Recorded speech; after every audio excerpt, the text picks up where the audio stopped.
This month's lesson is on the beat that I played in the chorus.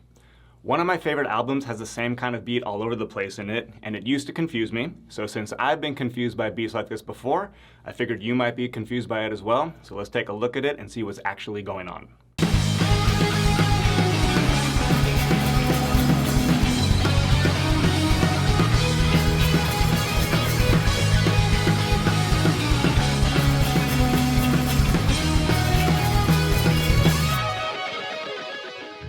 The snare pattern repeats itself every 2 measures. The first measure has the snare on counts 2 and the and of 3, and the second measure has it on counts 1, the and of 2, and 4. This means that starting on count 2 of the first measure, the snare plays every 3 eighth notes. 1 and 2 and 3 and 4 and 1 and 2 and 3 and 4 and 1 and 2 and 3 and 4 and 1 and 2 and 3 and 4 and. For those of you that are familiar with the grid, you know these rhythms, but you know them as 16th notes instead of 8th notes. If I loop the snare pattern from the first measure and change my counting from 8th notes to 16th notes, 1 and 2 and 3 and 4 and 1 and 2 and 3 and 4 and 1 E and a 2 E and a 1 E and a 2 E and a. We realize that is grid number 9.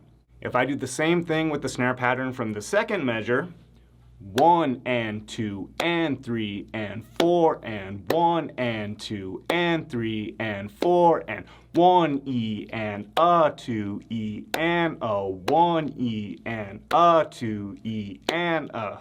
We realize that it's grid number 7. All of a sudden, snare hits that seemed random and confusing make perfect sense if you know the grid. Now with the snare part figured out, the bass drum becomes easy because there is a bass right before every single snare. Sure, I played a few doubles here and there, but that's the bones of it.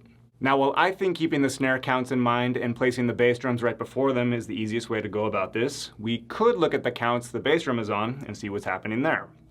In the first measure, it's on the and of 1, 3, and the and of 4, and in the second measure, it's on the 2 and the and of 3. If we loop the first measure and change our counting from 8th notes to 16th notes, 1 and 2 and 3 and 4 and 1 and 2 and 3 and 4 and 1 E and a 2 E and a 1 E and a 2 E and a. We get grid number 8. The second measure is the same thing the snare played in the first measure, which is grid number 9. So if we think about this beat in grid terms, the snare is playing grid number 9 against grid number 8 on the bass drum in the first measure, and in the second measure, the snare is playing grid number 7 against grid number 9 on the bass drum. When you fit those pieces together, they line up in a very easy to understand way.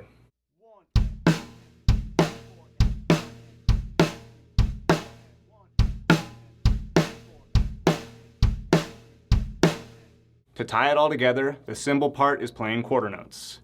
If I change my counting from 8th notes to 16th notes while looping that, 1 and 2 and 3 and 4 and 1 and 2 and 3 and 4 and 1 E and a 2 E and a 1 E and a 2 E and a. We get grid number 2. Any variations in these rhythms that happen in my part are just from me adapting these patterns to what I felt the song called for. Aside from those, this beat is grid number 2 on my right hand, grid 9 and 7 on my snare, and grid 8 and 9 on my bass drum.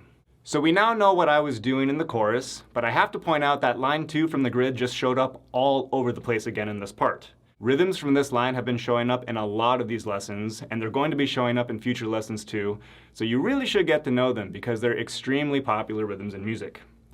The grid is a way to organize rhythmic information in your head, and as I showed you in this lesson, you can use it to organize rhythms regardless of the subdivision you're feeling. Any subdivision can be converted into any other subdivision, but the rhythms remain. 1 E and a 2 E and a 1 and 2 and 3 and 4 and 1 2 3 4 1 2 3 4. The only difference between those was how I was counting. To our ears, that rhythm sounded the same across all 3 subdivisions. So for those of you that know the grid, the real lesson today was seeing how those rhythms span across any subdivision. For those of you that don't know the grid yet, you've got a cool beat to work on. That's it for this month. See you next time.